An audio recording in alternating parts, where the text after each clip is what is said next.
Shalom.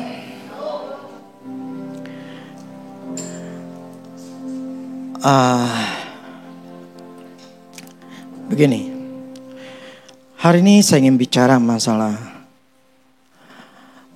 berapa minggu ini apa yang Tuhan bicara kepada saya secara pribadi. Itu membuat saya kayak orang mereview terus gitu loh. Karena saya tahu bahwa setiap jawaban kita itu ada dalam firman Tuhan. Terus kedua, di dalam dunia ini tidak ada hal yang baru. Selalu di-repeat, selalu terjadi pengulangan. Dan semua jawaban itu ada di dalam firman Tuhan. Nah, saya jadi teringat, hari ini kan saya bicara masalah cara mudah untuk masuk ke tanah Kanaan. Kenapa saya berani mengatakan cara mudah? Karena memang ini caranya yang Tuhan ada firmannya. Saya gak akan ngomong tanpa firman. Karena ini semua ada firmannya. Plus saya pernah ngalamin. Jadi saya tahu bahwa ini memang caranya yang paling mudah yang Tuhan berikan kepada setiap orang Kristen untuk mereka masuk ke tanah Kanaan. Tanah Kanaan itu tanah perjanjian. Setiap janjinya Tuhan. Itu semua kita orang Kristen itu diberikan tanah Kanaan. Tinggal kita mati di padang gurun atau masuk ke tanah Kanaan. Dan Allah menginginkan kita ini sebagai Israel rohani itu tidak mati di padang gurun. Sampai tua gak pernah masuk ke tanah Kanaan. Tapi Tuhan ingin seperti kita, seperti Joshua dan Kaleb yang bisa masuk ke tanah Kanaan. Itu dengan sebuah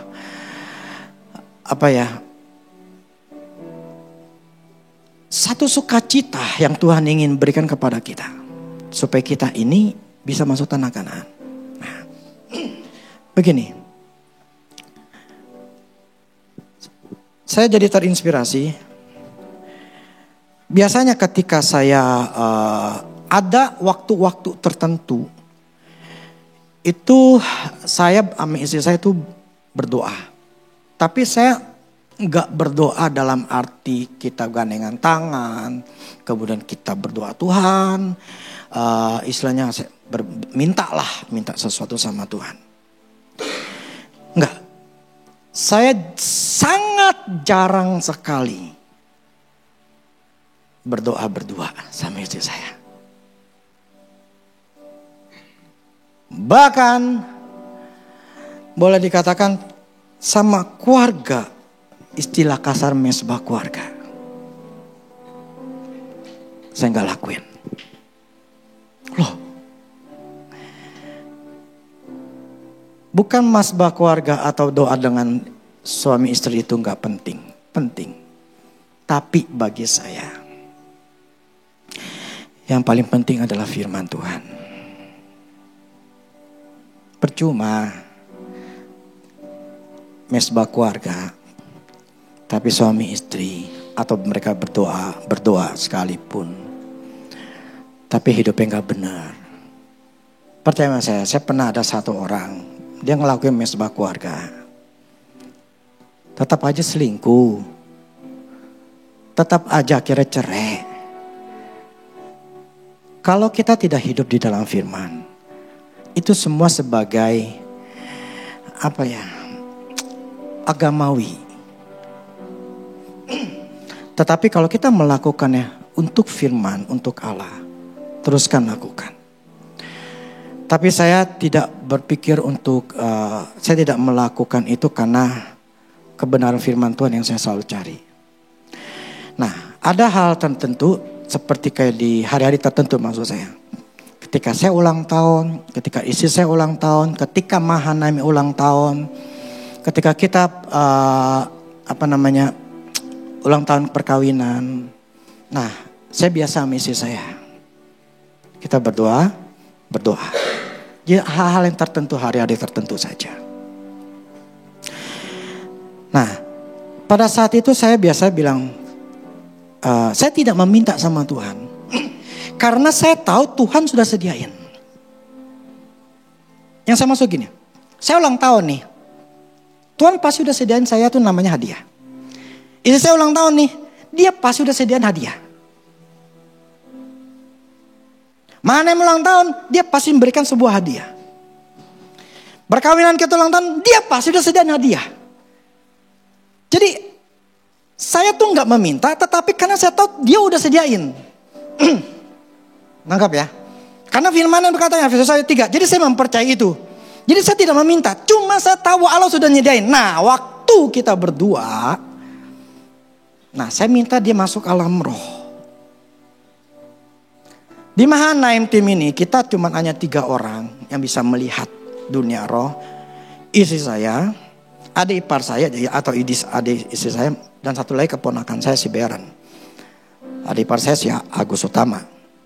Nah, kita yang bisa yang 3 orang ini yang bisa ngelihat. Saya sama sekali nggak bisa ngelihat. Aneh emang. Saya pemimpin dalam dunia roh tapi nggak pernah bisa ngelihat dalam dunia.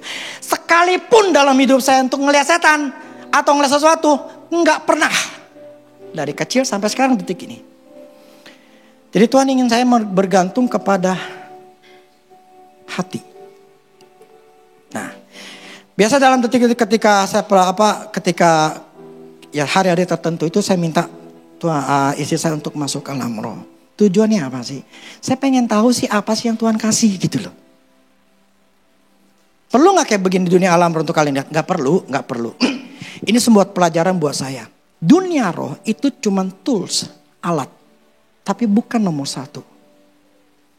Bukan hal yang sangat penting. Enggak.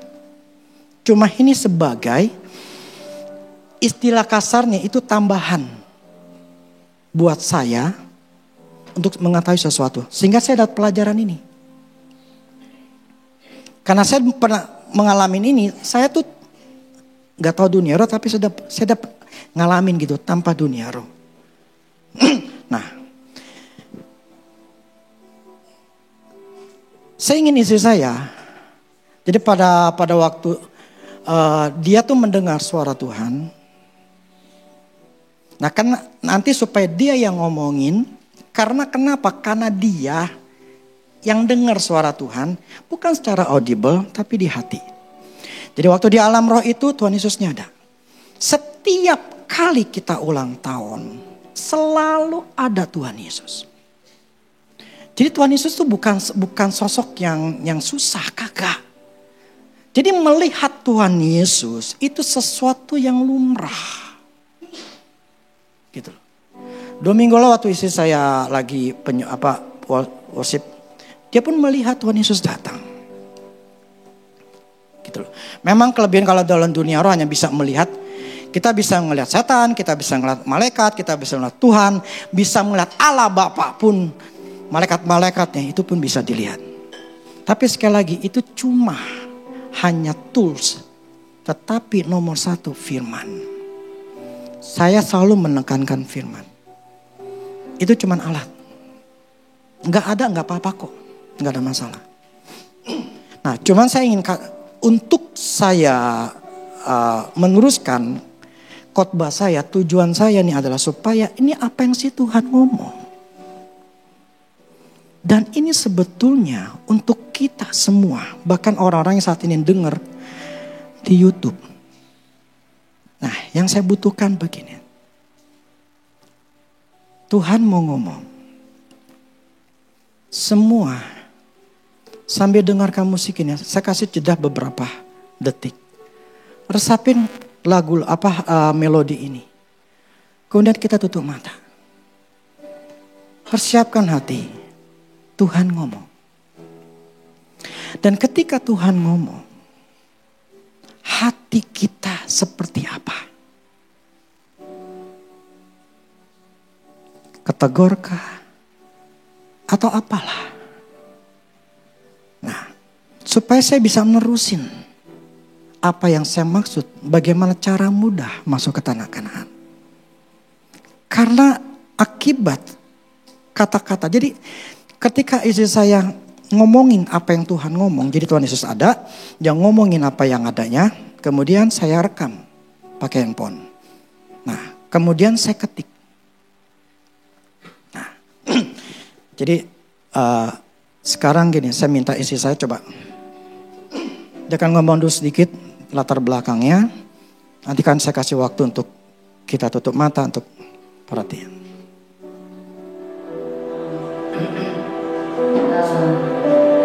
Saya ingin mengatakan saudara, saya mendapatkan ini bukan berarti saya lebih dari yang ada di sini. Serius, saya pun sering kali melakukan hal yang salah. Bahkan itu sering saya lakukan. Saya ingin membagikan gitu ya. Saya juga nggak tahu kalau ini tuh direkam sama Rudy. Ketika waktu itu dia ulang tahun, dia manggil saya, ya pokoknya seperti biasa, seperti tadi dia bilang bahwa setiap kali kita ulang tahun kita pasti berdua kita tanya Tuhan, saudara. Bukannya apa-apa sih, nggak minta atau apa. Saya kepingin, kita cuma kepingin aja apa yang maunya Tuhan dalam hidup ini untuk selanjutnya gitu, saudara. Jadi waktu itu seperti biasa saya masuk alam roh, saya merasakan Tuhan itu langsung gitu ada di situ. Ini dari hati ya. Saya secara jujur, secara manusia, mata roh saya kadang saya nggak bisa saya lihat, saudara. Tapi ketika hati saya mulai nyambung, hati saya mulai berbicara sama Tuhan, di situ langsung terbuka gitu. Jadi saya melihat muka dia tuh yang sayu gitu ya. Bukan muka yang sukacita atau apa, tapi muka yang sepertinya dia mengharapkan dari kita, saudara. Saya percaya kalau kita lihat Tuhan, nggak mungkin kita nggak tahan untuk kita menangis. Tapi waktu itu saya secara lantang saya ngomong, saya mengucapkan gitu tanpa saya terbata-bata. Saya ingat banget, tapi saya nggak ingat kata-katanya, saudara. Ternyata dia dicatat gitu, nggak apa-apa ya. Oke. Kita sambil merenungkan gitu ya. Semuanya tutup mata. Ini Tutup mata dulu. Dengarkan musiknya dulu. Bilang Tuhan, saya mau Engkau bicara kepada saya secara pribadi. Ini yang timbul dalam hati saya ketika Tuhan bicara.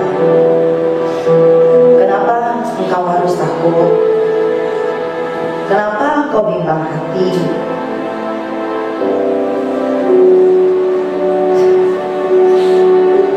Kenapa sih keraguan itu selalu ada? Kenapa engkau tidak menyerahkan hidupmu kepadaku? Padahal engkau tahu aku ada. Pikiranmu terbatas, anakku. Kemampuanmu juga terbatas. Jangan mengandalkan itu. Masa depanmu ada di tanganku. Engkau tahu firman, engkau mengerti firman, engkau berkatakan firman. Tapi kenapa engkau masih bimbang? Oleh sebab itu aku tidak bisa melakukannya. Itu berulang kali, saudara, yang ada di hati saya. Berulang kali dia ngomong seperti itu, saudara. Saya nggak tahan, saya nangis, saudara. Kenapa engkau takut? Kenapa engkau bimbang hati? Kenapa keraguan itu selalu ada? Itu yang sering kali ada di hati kita, saudara. Kita mungkin kenal Tuhan sudah bertahun-tahun, tapi kita sering kali ragu, saudara. Itu ada di hati saya. Dia tidak hanya menegur Rudy, tapi dia juga menegur saya. Saya bilang, saya tahu kau Tuhan. Saya mengenal kau Tuhan. Tapi please, jangan bikin hati ini menjadi ragu. Saya tahu waktu saya mendengar itu,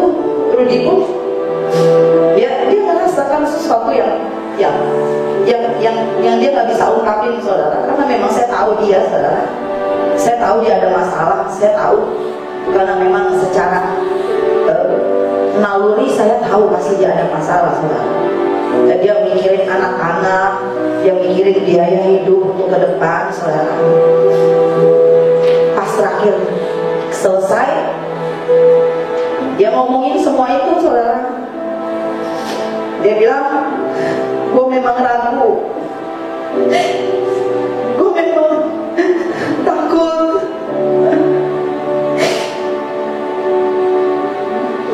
Tapi firman itu, saudara, membuat kita berdua bertobat. Terakhir kali dia pernah tanya saya, saudara, lu merasa ada di mana? Saya secara bilang gamblang, saudara, saya sampai mencetuskan bahwa saya ada di tanah Kanaan. Tapi dia bilang, gue gak merasa seperti itu. Pikiran gue ada di padang gurun. Seringkali dia memikirkan biaya anak-anak, saudara. Satu hal yang saya ingin katakan bahwa ketika dia ngomong seperti itu, saya cuma bilang ke dia, saudara, hidup kita Tuhan yang atur. Jangan pernah takut, jangan pernah membuka celah buat iblis terus masuk ke dalam pikiran kita untuk mengusik kita, untuk menjebloskan kita supaya kita khawatir, saudara. Kita ngomong panjang lebar gitu di kolam renang waktu itu, saudara. Saya ingin menyatakan bahwa Allah saya adalah Allah yang luar biasa. Saya bilang pada dia, saudara, bahwa saya punya Allah yang luar biasa. Saya ada di tanah Kanaan. Saya gak pernah kekurangan. Saya gak pernah kekurangan. Apa yang saya mau, saya pasti bisa beli, saudara. Bahkan sekalipun untuk skincare yang mahal, saudara, Tuhan sediakan. Saya gak pernah merasa kekurangan. Saya bilang sama dia itu, saudara.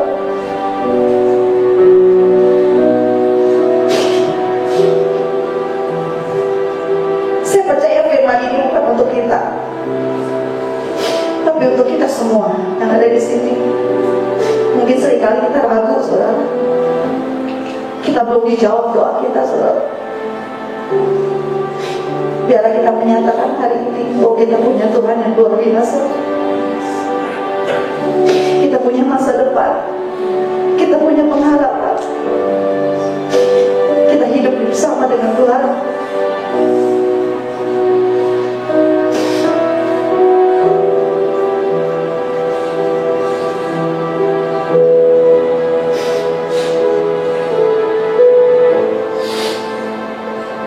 Saya akan bilang sekali lagi, kenapa engkau harus takut? Kenapa engkau bimbang hati? Kenapa keraguan itu selalu ada? Kenapa engkau tidak menyerahkan hidupmu kepadaku? Padahal engkau tahu aku ada. Pikiranmu terbatas, kemampuanmu terbatas. Jangan mengandalkan itu. Masa depanmu ada di tanganku. Kau tahu firman, kau mengerti firman, kau memperkatakan firman setiap hari, tetapi kau bimbang hati, maka semuanya itu akan percuma, saudara. Satu hal yang ingin saya katakan, bahwa serahkanlah hidup kita kepada Tuhan dengan sepenuhnya. Dia akan bertindak. Amin.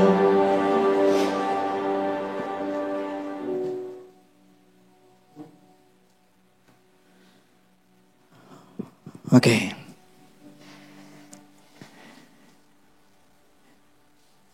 Cara mudah masuk ke tanah Kanaan adalah menyerahkan diri.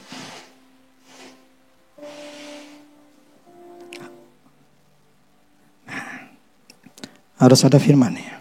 Mazmur 35 ayat 5 sampai 7.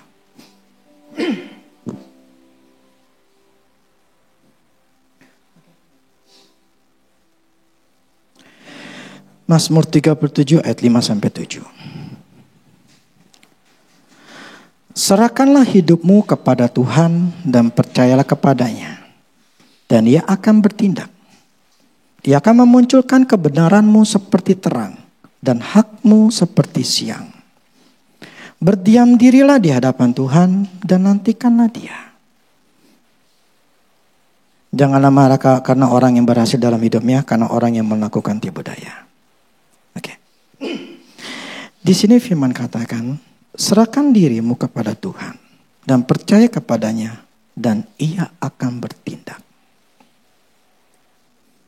Tuhan tidak akan pernah mau bertindak atau tidak bisa bertindak atau dibatasi saat dia mau bertindak. Kalau kita tidak menyerahkan hidup kita. Apakah ini mudah? Tidak mudah.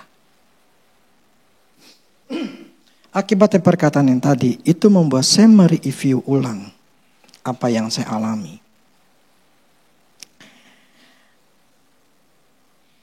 Belasan tahun saya hidup dengan tenang. Saya hidup di dalam percaya. Saya hidup di dalam damai sejahtera. Semua saya tercukupi. Walaupun masalah demi masalah saya ada. Tapi saya dalam keadaan sangat tenang. Saya nggak takut, saya nggak khawatir, saya nggak bingung.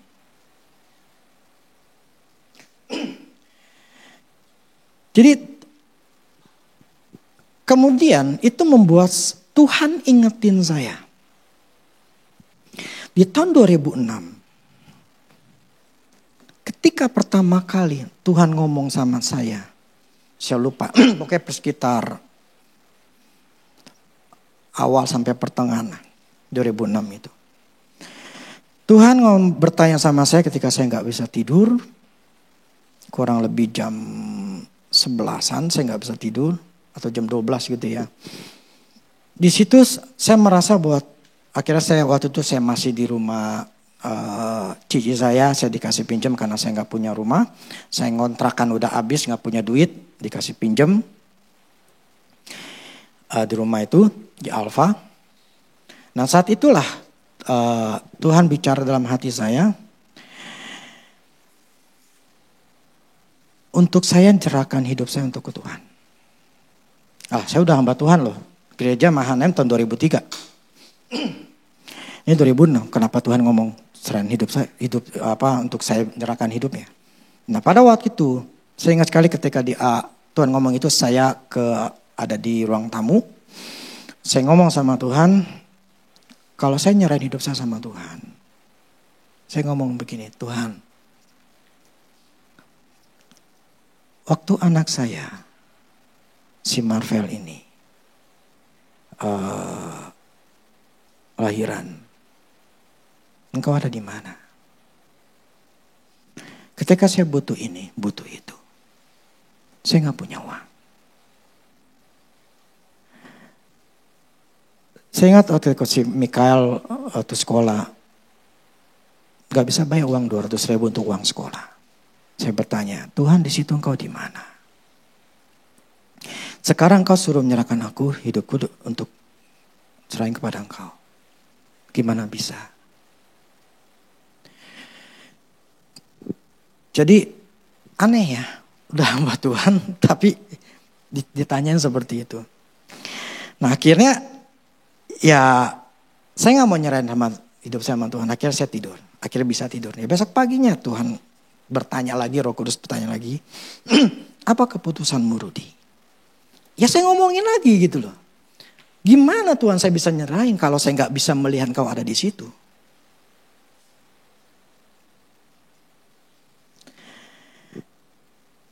Lama sekali, kurang lebih 2 jam. Saya itu ada di teras rumah. Pagi-pagi sekitar jam 6, jam 7-an begitu. Saya cuman hanya bengong, saya cuman hanya berargumentasi sama Tuhan. Benar-benar ada argumentasi sama Tuhan. Sampai akhirnya saya memutuskan, ya sudah. Aku menyerah, saya bilang. Saya kasih engkau Tuhan, nih. Aku serahkan hidup saya serahin. Sambil saya memberikan kayak gini, nih, gue serahin. Udah, saya serahin. Terus saya masuk ke dalam.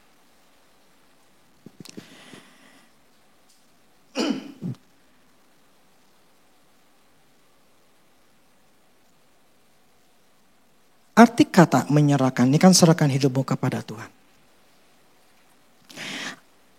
Arti kata menyerahkan artinya memberikan sesuatu atau ya benda lah atau segala sesuatu deh yang jadi memberikan atau memindah tangankan sesuatu itu kepada orang lain, gitu ya. Sehingga terjadi perpindahan, orang itu nggak punya lagi barang itu atau hak dari barang itu karena sudah dipindahkan, sudah pindah tangankan. Saya kasih contoh, coba. Misalnya Oki memberi saya handphone. Ketika handphone diserahkan kepada saya, dia kasih ke saya. Terjadi perpindahan hak dari Oki ke saya. Nah, karena ini udah dianggap karena dia nyerahin ke saya. Jadi ini sudah punya saya. Nah, akibat ini sudah punya saya. Artinya apa? Oki nggak punya hak lagi untuk menuntut atau meminta. Ketika dia minta sama saya, ketika dia memberikan kepada saya, dia artinya nih, saya kasih kok ya. Nah, ketika dia ngasih ke saya, artinya apa? Dia nggak bisa ngomong-ngomong lagi atau minta lagi, karena terjadi perpindahan hak. Nah, dan handphone ini yang sudah jadi milik saya mau apain pun terserah, betul nggak? Walaupun Oki kasih saya mau jual kek, saya mau pakai, itu urusan saya.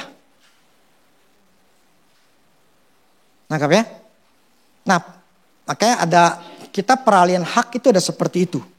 Jadi haknya dari seseorang kita jual beli barang gitu ya. Orang itu menjual kepada kita. Nah, ketika kita dapat itu barang, ya sudah punya hak kita. Nah, ketika kita menyerahkan diri kepada Tuhan, artinya seluruh kehidupan kita sudah kita tidak punya hak lagi. Karena semuanya sudah diberikan. Nah, ketika sudah diberikan kepada Tuhan, kita harus menganggap gua sudah tidak punya hak mengatur lagi. Sekarang hak hidup gua sudah dipegang sama Tuhan. Tuhan yang atur. Jadi arti kata menyerahkan, terjadi perpindahan hak. Sehingga hak itu menjadi hak orang lain untuk melakukan apapun yang dia mau lakukan terhadap barang yang sudah dia pegang. Nah, menyerahkan hidup artinya kita menyerahkan seluruh rencana, keinginan, cara, tindakan kita yang mau kita lakukan, apapun itu sudah diberikan kepada Tuhan. Jadi secara total ketika kita menyerahkan hidup kita kepada Tuhan, artinya apa? Semua keinginan, semua cita-cita, semua kemauan kita, segala sesuatu yang kita punya dalam hidup kita sudah diserahin sama Tuhan.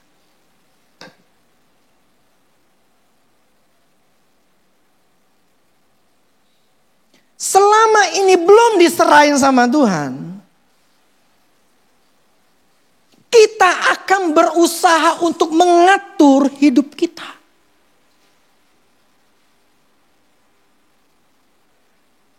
Akhirnya Tuhan itu tidak bisa. Atau dilimit dibatasi. Karena kita ini belum nyerahin gitu loh.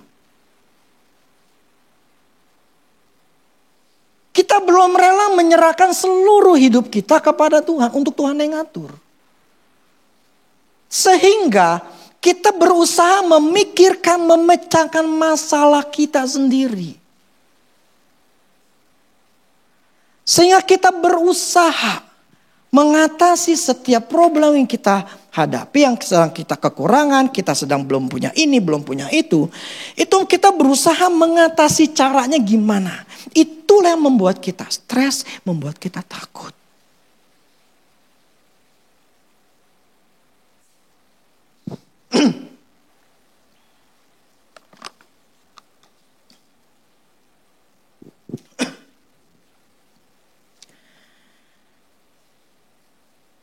Ketika tahun 2006 itu, ketika saya menyerahkan total sama Tuhan. Artinya, saya benar-benar nyerahin. Nah, ketika saya nyerahin, saya tidak memikirkan masa depan diri saya dan keluarga saya. Saya sudah lepaskan semuanya. Pada saat itu saya dalam keadaan kekurangan. Saya dalam keadaan susah. Nggak punya rumah, nggak punya kerjaan tetap. Emang jadi hamba Tuhan, tetapi kan ini gereja kecil. Nggak tanda kutip lah, belum ada papanya gitu loh. Waktu itu kita cuma berapa belas orang doang. Nah, yang saya maksud begini. Ketika kita menyerahkan segala sesuatu hidup kita kepada Tuhan. Itu artinya segala sesuatu yang ada di dalam hidup kita. Ketika kita nyerahin. Kita sudah tidak punya hak lagi.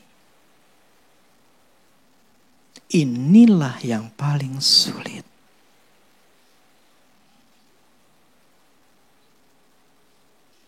Apakah nyerahin itu gampang?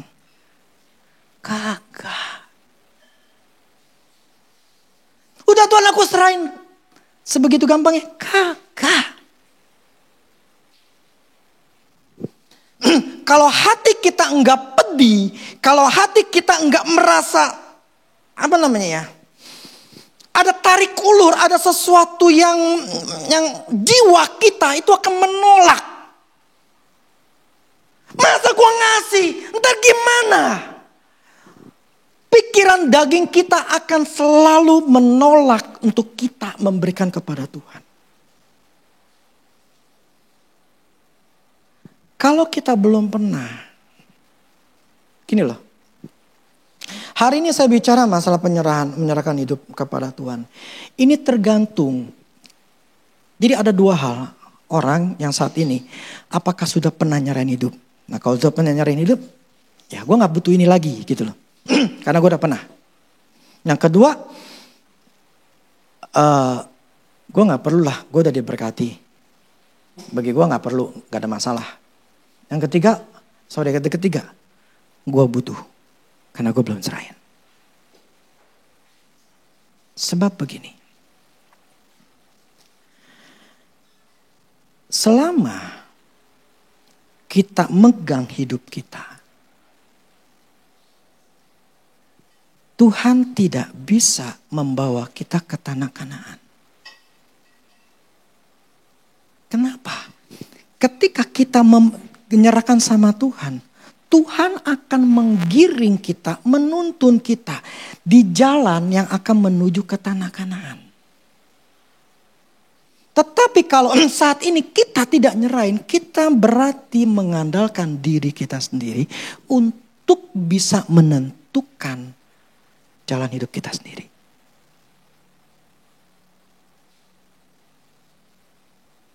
Tinggal pilihan kita.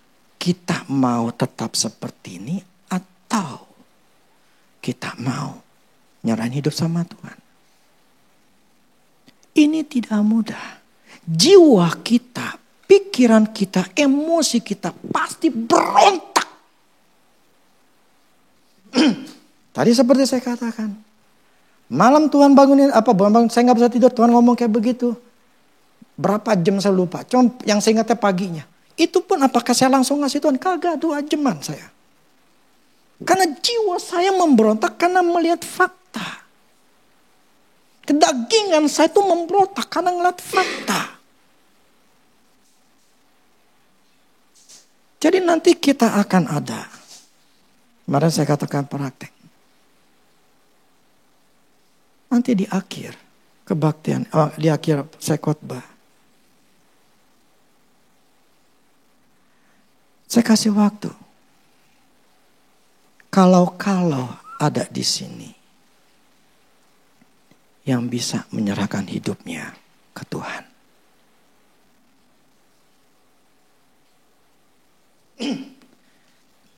Contohnya begini. Minggu lalu saya pernah cerita. Waktu gereja ini ngebangun. Ya kan? Kita dapat gereja ini, saya bisa dapat rumah sekarang.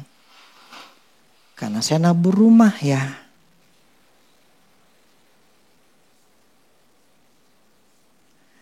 Saya ingat si Andrew bicara gini. Ada namanya $7. Ya, dia hamba Tuhan luar biasa di Amerika. Dia dikasih limosin. Gila, limosin berapa miliar gitu kan. Terus ada orang yang kritik-kritik dia.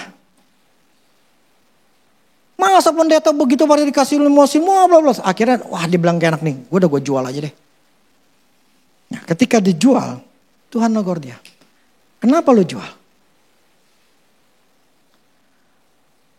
Gue berkatin lu. Ada orang gue suruh untuk beli untuk berkatin lu. Kenapa lu sekarang menolak bahwa itu adalah berasal dariku? Engkau ngikutin orang lain, dengerin orang lain, merasa gak enak. Engkau tapi tidak menganggap inilah berkatnya dari Allah. Akhirnya dia sadar, ya udah dia beli lagi tuh limosinnya. Walaupun rugi, dia beli lagi. Nah, saya terus ngomong kayak begini.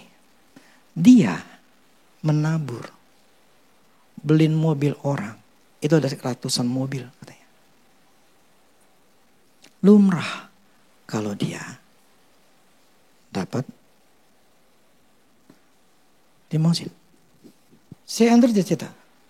Saya dikasih mobil tuh. Tapi ya dia bilang saya baru puluhan. Saya nabur dulu.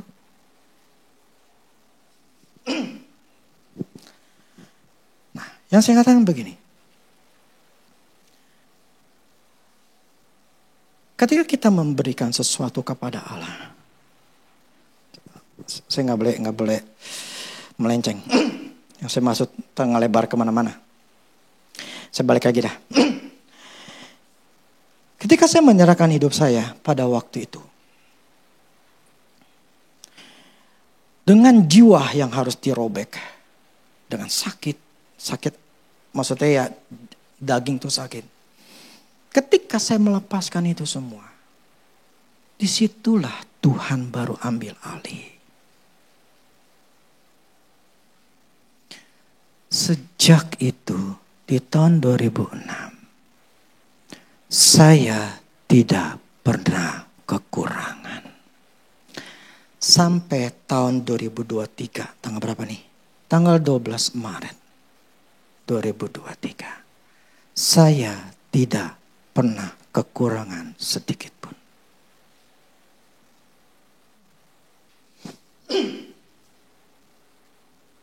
Inilah cara mudah masuk ke tanah Kanaan.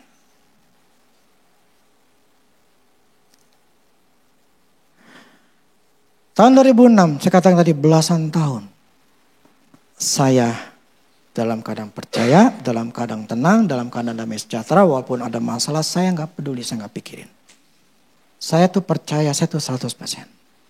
Tapi akibat itu sebetulnya gara-gara, kalau saya ingat, gara-gara diawali saya sakit COVID. Maka saya sangat benci sekali untuk sakit. Saya gak suka sakit, maka saya berusaha. Kenapa? Kalau sakit itu, saya gak bisa konsen sama Tuhan. Yang saya maksud gini, kalau kepala sakit, badan meriang, untuk saya baca Alkitab, untuk saya dengerin khotbah, itu susah. Karena badan tuh gak enak sekali. Yang saya ingat itulah yang membuat saya turun. Dan saya melakukan hal-hal yang salah. hubungan saya sama Tuhan jadi kurang bagus. Dan saya nggak nyadari. Belasan tahun saya hidup di dalam ketenangan dan kepercayaan. Tapi ketika saat itu saya salah, mulailah iblis nyerang saya. Badan saya di tanah Kanaan, otak saya di padang gurun.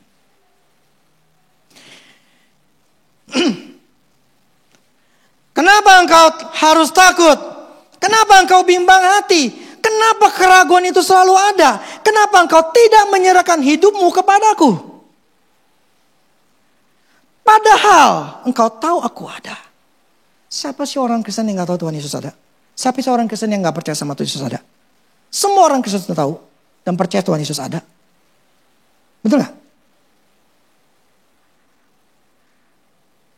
Pikiranmu terbatas, kemampuanmu terbatas. Jangan mengandalkan itu. Masa depanmu ada di tanganku. Engkau tahu firman, kau ngerti firman, kau memperkatakan firman tapi bimbang hati.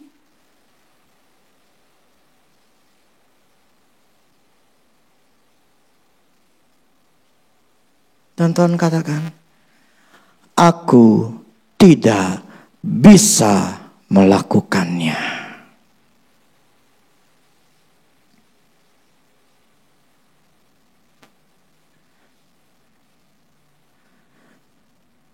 Disinilah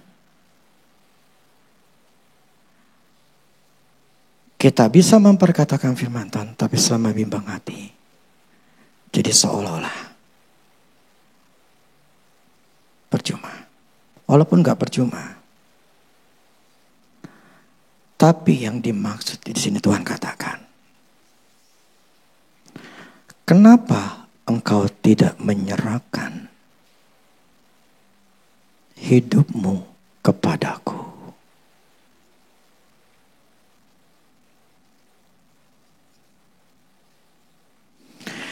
Jadi hari ini saya bicara cara untuk bisa masuk ke tanah Kanaan dengan mudah adalah menyerahkan hidup kepada Tuhan. Menyerahkan, pakai firman katakan juga 1 Petrus 5 ayat 7. Coba. Serahkan segala kekhawatiranmu kepadanya, sebab Ia yang memelihara kamu.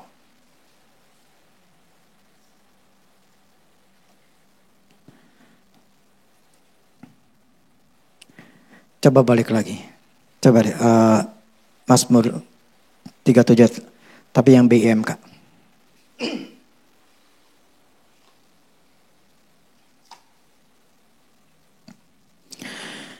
Serahkanlah hidupmu kepada Tuhan.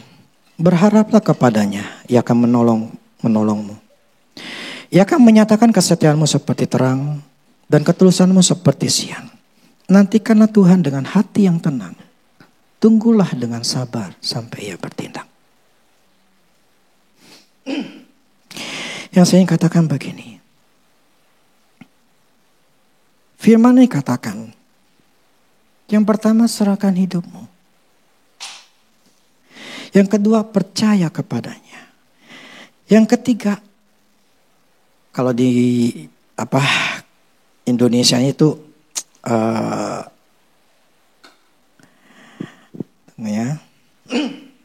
berdiam diri. Kalau di bahasa Inggris itu rest, istirahat. Yang keempat, menunggu dengan sabar.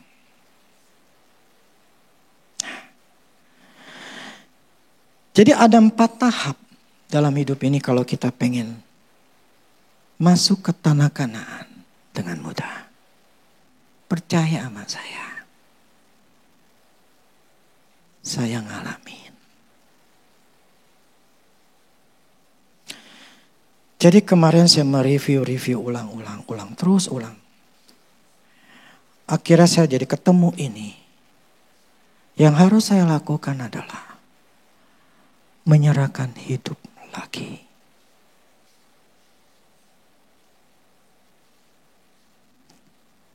Jadi selama ini, kalau kita tidak berubah, berarti enggak pernah nyerahin hidup.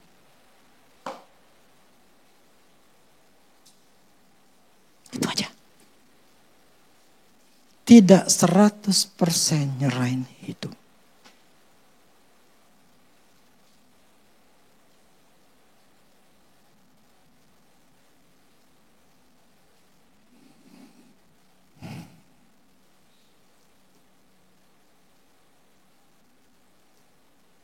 Hari ini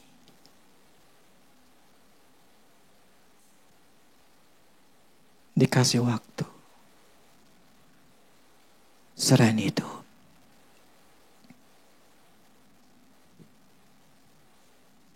Kan ini jawaban. Selama kita masih memegang hidup kita, semua keinginan kita janji Tuhan, hidup kita. Entah itu mengenai suami, mengenai kerjaan, mengenai anak, mengenai jodoh, atau apapun juga. Selama kita nggak menyerahkan kekhawatiran kita, masa depan hidup kita, kerjaan kita, Tuhan tidak bisa bertindak. Maka dikatakan maka ia akan bertindak. Kita yang membatasi Tuhan. Tuhan itu selalu sudah sediakan. Sekarang saya ajarkan bagaimana memperkatakan firman, merenungkan firman Tuhan. Tetapi akhirnya membuat saya ngerti ada yang paling dasar, yang starting awalnya, yaitu give your life. Setelah kita menyerahkan hidup kita kepada Tuhan, total, tidak ada sesuatu yang kita ganjelan, tidak sesuatu yang kita coba pegang atau yang kita pikirin. Itu benar-benar kita nyerahin semua, total sama Tuhan. Nah, akibat nyerahin, akhirnya hak atas hidup kita dipegang sama Tuhan. Nah, karena dipegang sama Tuhan, karena Dia adalah yang terbaik, Dia tahu yang mana yang bagus, mana yang jeleknya, Dia akan atur. Selama kita nggak pernah nyerahin, ya kita yang ngatur diri kita gitu loh, hidup kita. Kita mau apa, mau jualan inilah, mau bikin inilah, mau ini, jadi terserah kita gitu loh.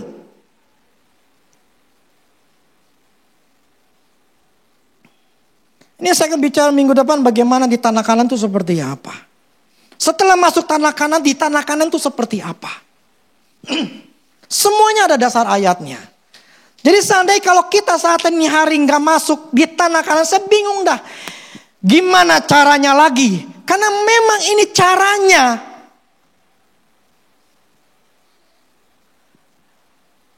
Prinsipnya selama kita tidak pernah menyerahkan hidup, ya tidak akan pernah juga Tuhan bekerja. Selama daging kita, Tuhan saya mau. Terserah lu lah. Tuhan jadi sedih dan Dia nggak bisa ngapa-ngapain karena memang itu udah keputusan kita.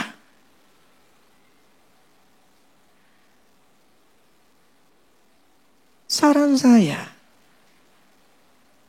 persiapkan hati kita, diri kita. Saya mau hari ini, saya mau serahin. Saya bukan orang pintar. Tuhan lebih pintar daripada saya. Biar Tuhan aku serahin semua. Biar Tuhan yang ngatur.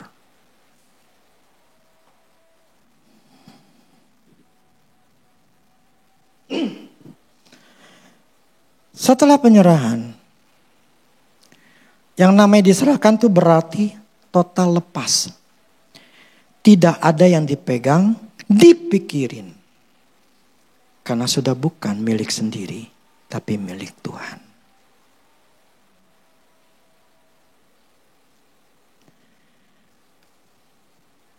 Yang tadi saya katakan, setelah dilepas, haknya adalah hak Tuhan. Kita nggak boleh mikirin lagi. Ya, tapi kan kita mesti mikirin. Nggak boleh. Itu biar Tuhan yang mikirin. Ya tapi kan, udah, lu nggak usah pikirin. Yang namanya lepas total, artinya apa? Nggak boleh pikirin. Lah kan gue punya otak, gue kan mesti gini, gue mesti punya, udah gak usah. Lah terus ngapain? Nah ini yang kedua, trust also in him. Percaya juga kepadanya. Artinya apa? Kita mempercayai bahwa dia Tuhan yang mengasihi kita, tahu apa yang kita butuhkan, dan mau memberikan apapun kasih karunia ataupun apa yang kita butuhkan. Dia Allah yang baik.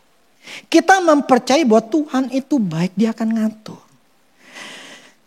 Percaya bahwa dia punya rencana masa depan yang bagus. Dan pasti akan menuntun kita. Dan kita bisa tahu. Kan banyak orang Kristen, ya tapi oke gue nyerahin terus nanti gue gimana? Pokoknya percaya bahwa Tuhan sayang kita. Apa gue kan gak bisa dengar suara Tuhan? Tuhan itu lebih pintar. Kita pasti dikasih tahu dan kita bisa tahu. Rencananya, jalannya dia nanti kita sendiri tuh bisa tahu.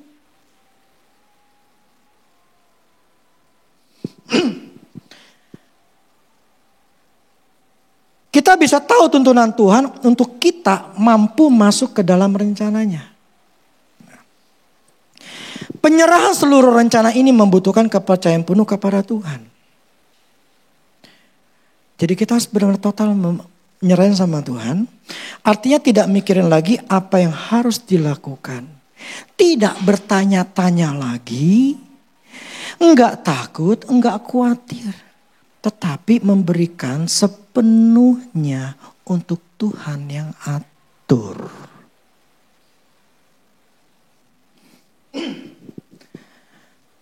Ketika waktu bangun gereja ini, saya jadi ingat lagi. Tadi saya blank. Tadi mau ngomong apa lagi? Blank. Yang tadi saya katakan saya nabur rumah, saya dapat rumah.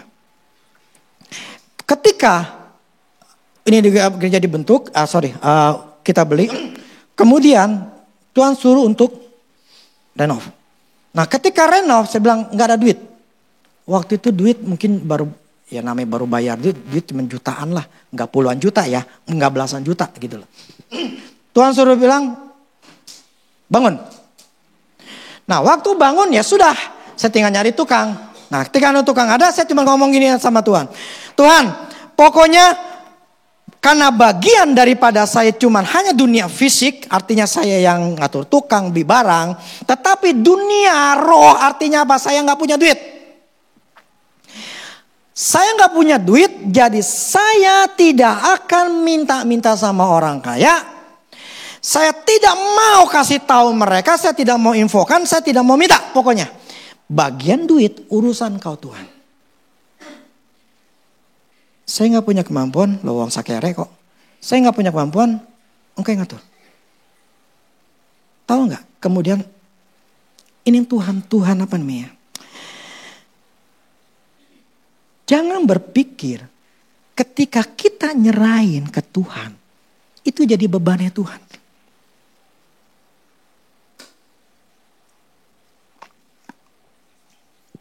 Jadi bebannya Tuhan. Tuhan kasih pengertian saya begini. Tahu gak Rudy? Ketika engkau menyerahkan hidupmu. Diingatkan saya ketika saya menyerahkan urusan uang kepada Tuhan. Tahu gak? Ketika engkau nyerahin kepadaku. Aku senang. Kenapa Tuhan? Ternyata engkau menghargai aku.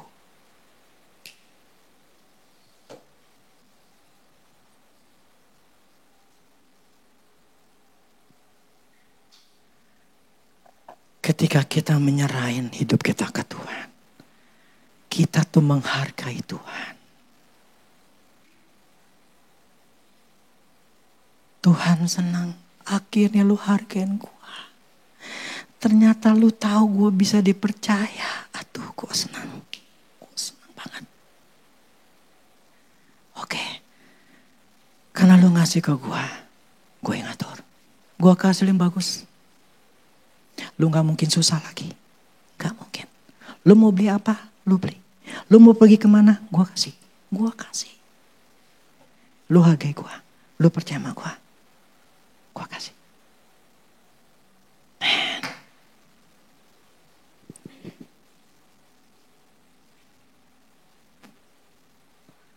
Tapi kalau kita megang. Artinya apa? Kita gak percaya Tuhan. Apakah Tuhan mampu? Apakah Tuhan bisa nolong saya, nyelamati saya, membukakan jalan buat saya?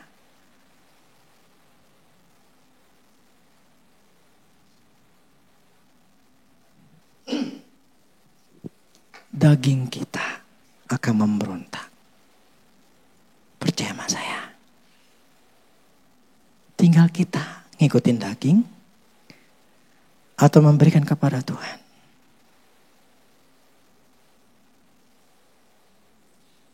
Selama kita nggak pernah nyerahin hidup kita kayak begini, engkau akan mati di padang gurun dengan kesengsaraan. Tidak pernah masuk ke tanah Kanaan.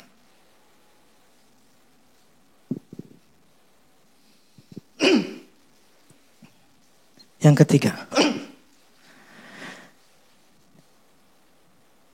kalau dalam bahasa Inggrisnya di New King James. Kalau kita di Indonesia nanti karena Tuhan. Kalau di King James dan New King James itu rest. Rest itu istirahat. Relax. Kita tiduran. Tenang. Yang namanya istilah jam makan siang, jam istirahat. Artinya apa? Kita kan gak mikirin kerjaan. Ya kan? Kita makan, kita tenangin pikiran, kita kendalin pikiran. Tenang. Firman katakan nanti karena Tuhan. Artinya apa? Dengan tenang. Kita ini relax. Artinya apa?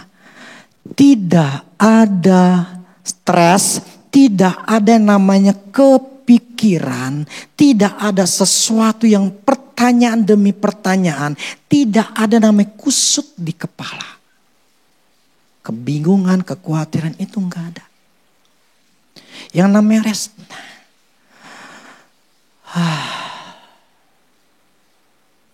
Otak itu enggak penuh dengan masalah. Tenang aja.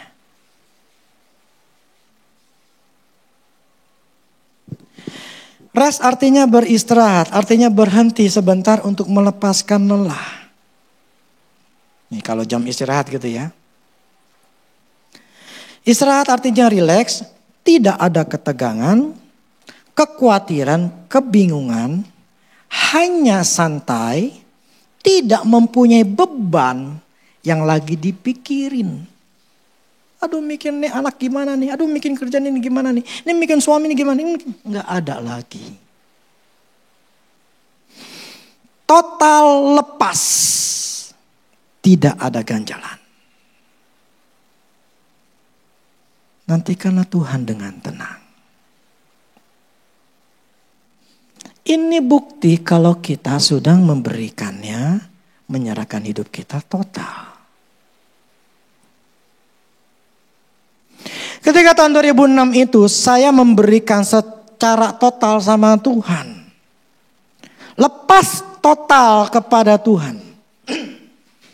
Jadi hari-hari selanjutnya saya udah gak ada namanya bahan pemikiran, bahan stres lagi. Yang namanya udah stres, plus udah. Total saya gak kepikiran apa-apa juga. Itu namanya rest. Relax. Yang keempat, wait patiently. Menunggu dengan sabar. Inilah yang dulu saya katakan. Tuhan saya mau lakukan. Rudy, diam. Tuhan saya mau gerak. Rudy, diam.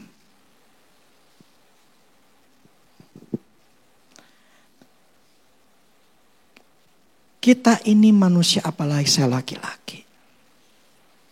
Ngelihat kebutuhan. Ngelihat apa yang harus saya lakukan. Itu sesuatu yang membuat saya harus bergerak. Disuruh menunggu. Itu sesuatu yang sangat-sangat tidak mudah. Karena kebutuhan tetap ada. Tapi di sini firman katakan, dan saya harus ngelakuin. Wait patiently. Menunggu dengan sabar. Artinya apa? Saya tidak boleh gerbak-gerbuk. Tapi saya disuruh diam tenang. Menunggu Tuhan kasih hikmat. Tuhan kasih dorongan. Tuhan kasih pengertian. Menunggu waktunya Tuhan bergerak. Tuhan sudah bergerak, problemnya kitanya yang belum siap. Kita bergerak kebanyakan dengan emosi, bukan bergerak dengan hikmatnya Tuhan. Jadi yang keempat, masuk ke tanah Kanaan dengan mudah, kita harus dalam keadaan menunggu dengan sabar. Kenapa harus dengan sabar? Karena kita manusia gak sabaran.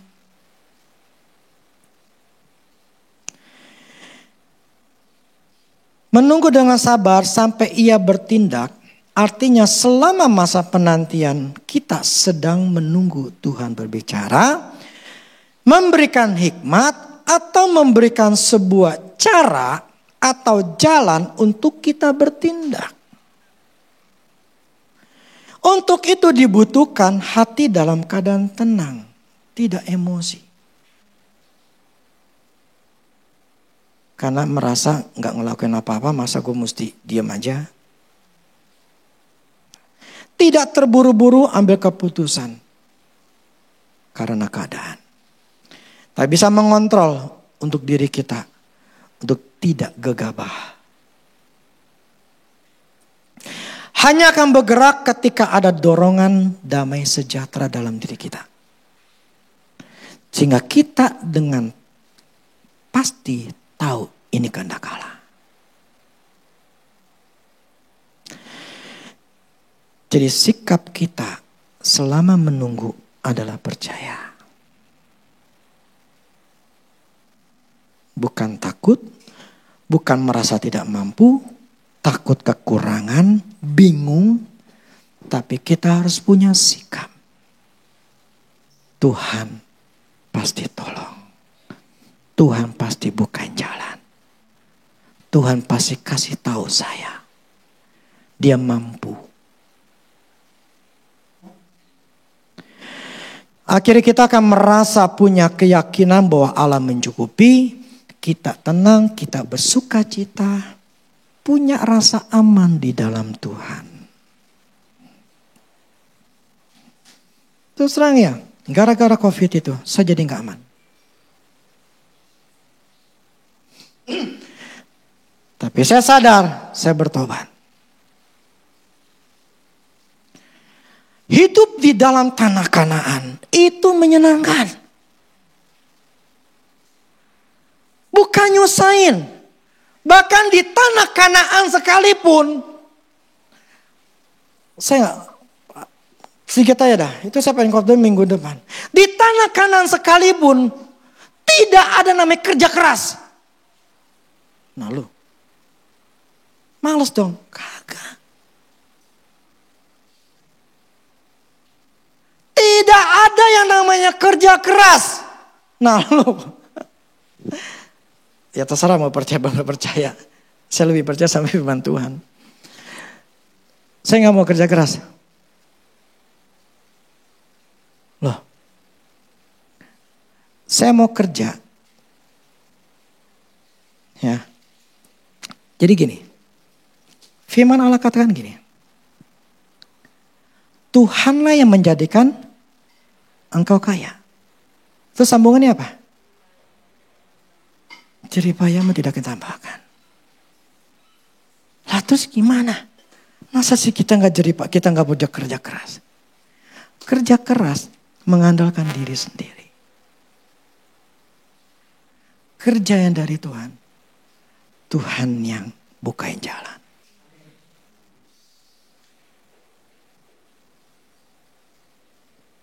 Artinya apa? Tuhan akan bukain jalan, Tuhan bukain jalan, kita kerja. Kalau belum dibukain jalan, ya sudah, relax, santai. Enak banget. Tenang, jalan-jalan.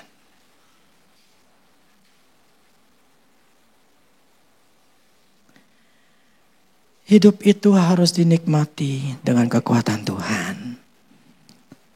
Amin. Tapi ini tidak mudah. Otak kita itu terlalu budek untuk ngerubahnya itu nggak mudah. Ada yang pernah ngomong sama saya, waduh kalau dengar koroding khotbah gitu, waduh kayaknya kalau orang nggak ngerti tuh bisa jadi malas tuh. Saya bilang tergantung.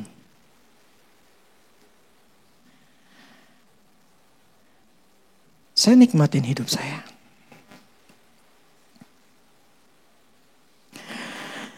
Saya tidak punya utang.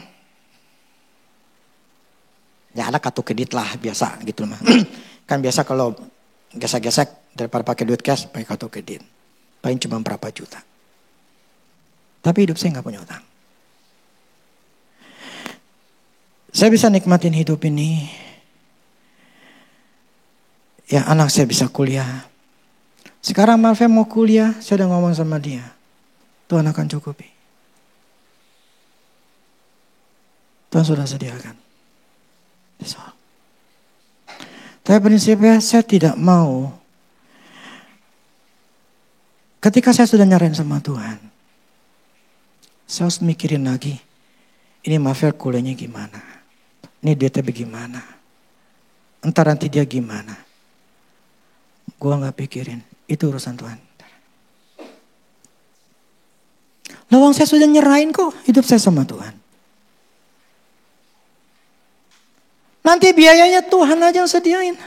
Entah gimana caranya, pokoknya Tuhan sediain. Titik udah. Saya pengen enjoy this life. Saya ingin nikmatin hidup ini. Artinya ketika kita menyerahkan hidup sama Tuhan. Kita sudah benar-benar total gak mikirin. Kita hanya tahu bahwa Tuhan yang pikirin. Dan ketika kita memberikan kepada Tuhan tuh merasa dihargain. Bukan dia tuh menjadi susah, menjadi bingung, menjadi kerepotan. Kagak. Tuhan malah akhirnya lu kasih ke gua. Udah gue yang ngatur dah. Nanti akan ada orang kasih lu kerjaan. Nanti ada orang yang lu gak kenal tiba-tiba telepon lu. Pokoknya gue ngatur semua nanti akan kasih. Gue cukupin semuanya.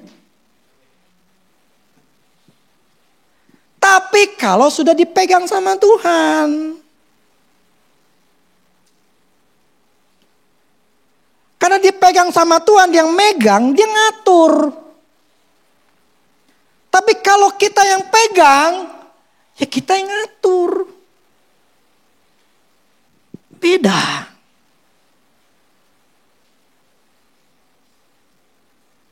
Lengkap ya? Jadi hari ini saya bicara. Cara mudah masuk tanah Kanaan adalah menyerahkan diri. Dan ketika menyerahkan diri itu dibutuhkan namanya percaya. Itu dibutuhkan namanya rest, istirahat. Dan dibutuhkan namanya menunggu dengan sabar. Jadi trust, rest, and patience. And he shall bring it pass. Jadi menyerahkan, percaya, sabar menunggu sampai Tuhan bertindak. Saya jamin, saya berani ngomong gini bukan berdasarkan firman Tuhan saja, tetapi berdasarkan pengalaman saya.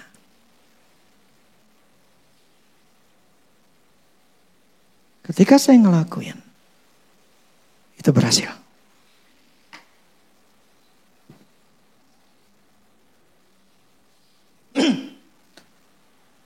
Jadi kalau kita ngelakuin nih, Ini tergantung masing-masing. Karena ada hidup orang tuh yang sudah nyaman, ada yang belum nyaman. Ya, kalau yang sudah nyaman, kayaknya gue nggak perlu. Tapi kalau yang memang masih struggle atau pengen mendapatkan yang lebih lagi yang Tuhan sudah sediakan sebetulnya, berikan kepada Tuhan.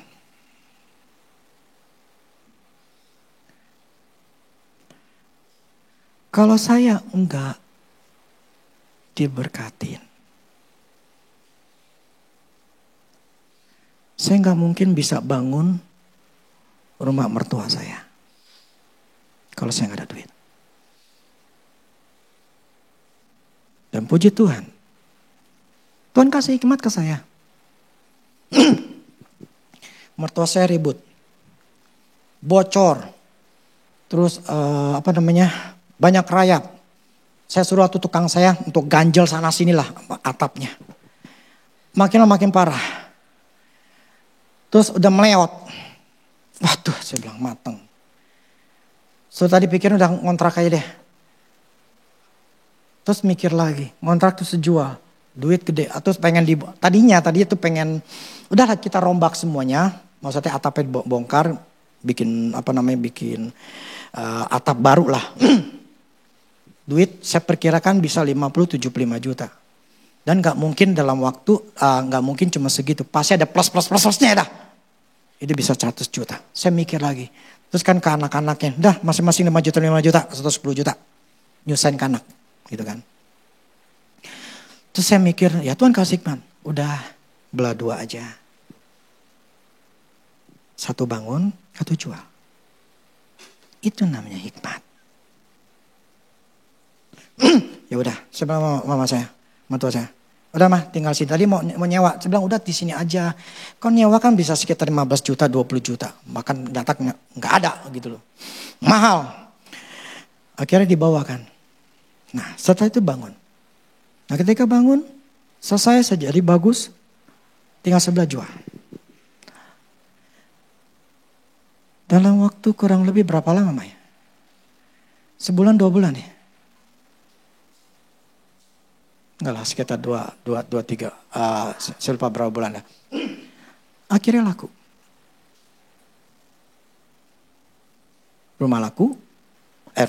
Tanah laku, biaya itu dibayar ke saya.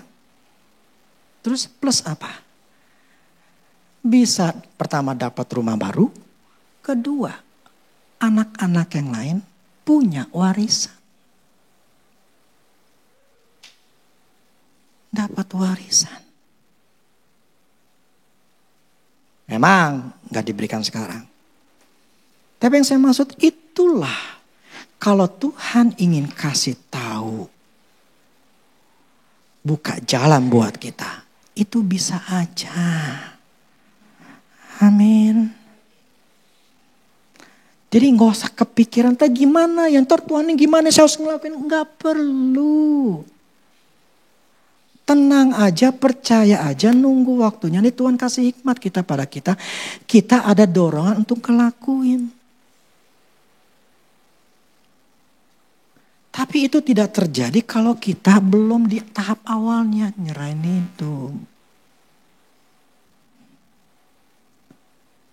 Nah hari ini, kalau bisa, jadikan sejarah di 12 Maret ini, tahun 2023, adalah hari saya menyerahkan hidup saya sama Tuhan. Sehingga diingat tuh bertahun-tahun, puluhan tahun, sama seperti saya dari 2006 sampai sekarang ini, berarti udah 17 tahun, saya masih ingat. Karena itulah momen saat saya nyerahin hidup saya sama Tuhan. Kok aneh hamba Tuhan baru nyerahin 2006? Yang saya serahin adalah nyawanya saya. Yang selama ini saya gak pernah nyerahin nyawanya saya. Apa? Uang masa depan. Barang siapa kehilangan nyawa, nyerahkan nyawanya, dia akan kembali. Tapi barang siapa mendapatkan nyawanya, kehilangan nyawa, dia akan dapatin. Ya kan? Itu cara kerjanya Tuhan. Ketika kita memberikan hidup kita dibalikin sama Tuhan.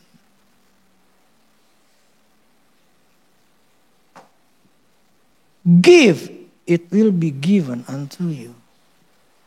Enggak ngasih, apa yang mau dikasih? Amin. Itulah cara kerjanya Tuhan.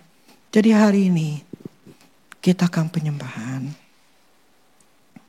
Yuk. Ingat ini gak mudah. Dagingmu akan berontak. Berontak.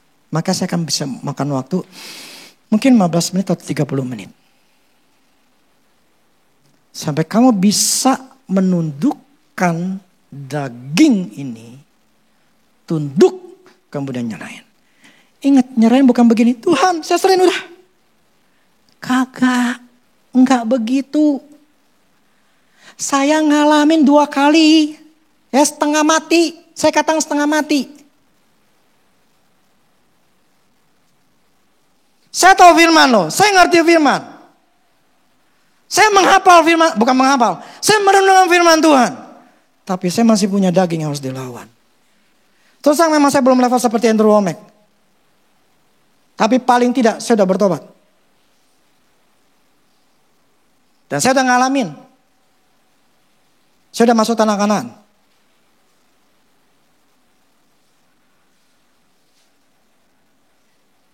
Ingat, masuk tanah Kanaan itu bukan berarti kalian jadi konglomerat ya. Tetap Tuhan akan memperkaya sesuai dengan level iman kalian, level kemampuan. Karena tergantung levelnya. Karena itu untuk orang itu bisa mendapatkan yang lebih, itu otaknya mesti nambah lagi. Pengertian mesti nambah lagi. Tapi prinsipnya ketika ada tanah Kanaan itu semuanya akan tercukupi, semuanya tidak akan ada namanya kekurangan. Tidak akan ada namanya, enggak ada kekurangan, enggak ada utang. Itu seharusnya. Nah, jadi hari ini buat waktu ini waktu yang berharga. Sungguh-sungguh fokus sama Tuhan. Lepasin. Cuma ini caranya. Dan mungkin bagi yang nonton di YouTube ini bisa lakukan di rumah. Kalau belum sampai struggle, pemberontak daging kita nggak berontak, belum. Kalau kita menyerahkan dengan mudah, sepertinya biasa aja gitu. Tuhan udah aku serahkan udah. Nggak seperti itu. Karena pasti ada bayangan-bayangan yang di otak kita akan mikir. Begini, begitu. Itu pasti akan punya. Dan saat itulah kita harus bisa menundukkannya. Untuk menyerahkannya sama Tuhan. Kecuali ada orang-orang yang memang sudah nyerahkan atau tidak membutuhkan ini. Karena baginya gue sudah aman. Gue udah cukup. Ya sudah, itu gak masalah.